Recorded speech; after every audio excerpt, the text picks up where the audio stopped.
2 years before Hitler invaded Poland, the war in China was already at its height. July 1937, Japan began its full-scale invasion of China. It wasn't until 8 months later that China finally scored a major victory on the battlefield.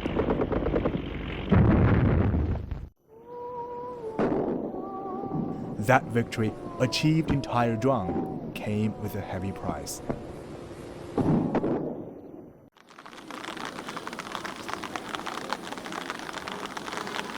On the 70th anniversary of the end of the Second World War, we revisited the battleground and tried to find out more about that part of history. Li Jingshan survived the bloody siege as a 6-year-old. This was the house he lived in when the enemy was literally on the doorstep.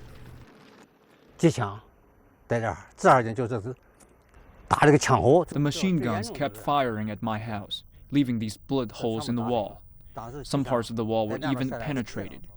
As the battle continued, the siege became an intense street fight. But that was just the start.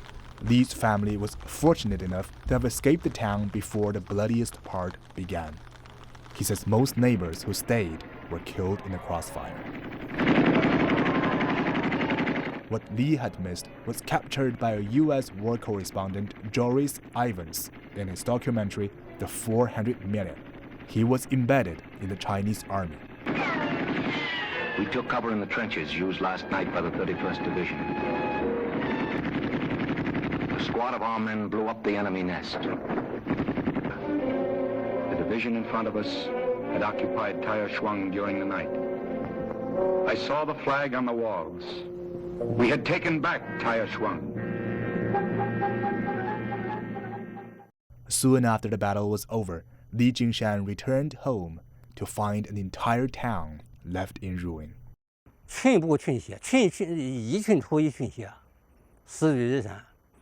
Every inch of the earth was soaked with blood. In front of this wall, the bodies of soldiers were piled up like mountains. When it rained, the water on the ground flowed like a blood-red river. Facing the well-trained Japanese forces, China would lose 5 soldiers for every Japanese they killed. For each Japanese tanks they destroyed, Chinese army would lose 50 to 70 men. That's according to the Memorial Museum of the Battle of Taierzhuang. Today, the traces of the bloodshed can still be found here and there in the town. During the war, this mosque was used as a temporary commanding center of the Chinese army.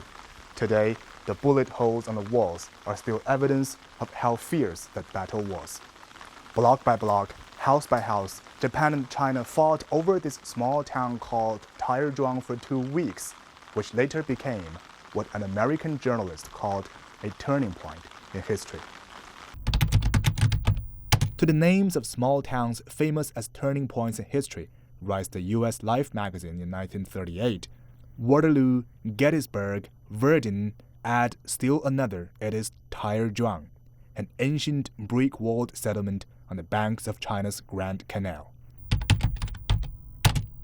Before this battle, the Japanese forces had smashed relentlessly through the Chinese defenses. Beijing fell first, then Shanghai, Nanjing, and all the way along the coast, with Japan squeezing the Chinese troops into a desperate defense of southern Shandong. Taierzhuang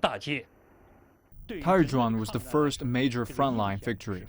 The victory broke the myth that the Japanese were invincible and significantly boosted the Chinese morale. Celebrations were nationwide, and Chinese people became resolute that they should not surrender. Mr. Ren Shigai is a local collector of everything related to the Battle of Taierzhuang. Over the years, he traveled around the town and nearby villages and spoke to many of the witnesses, most of whom have now passed away. He says each day of China's resistance against the Japanese aggression meant countless more people would lose their homes and lives. But that resistance tied up over 70% of the Japanese troops, which earned time for the Allied forces in the global fight against fascism.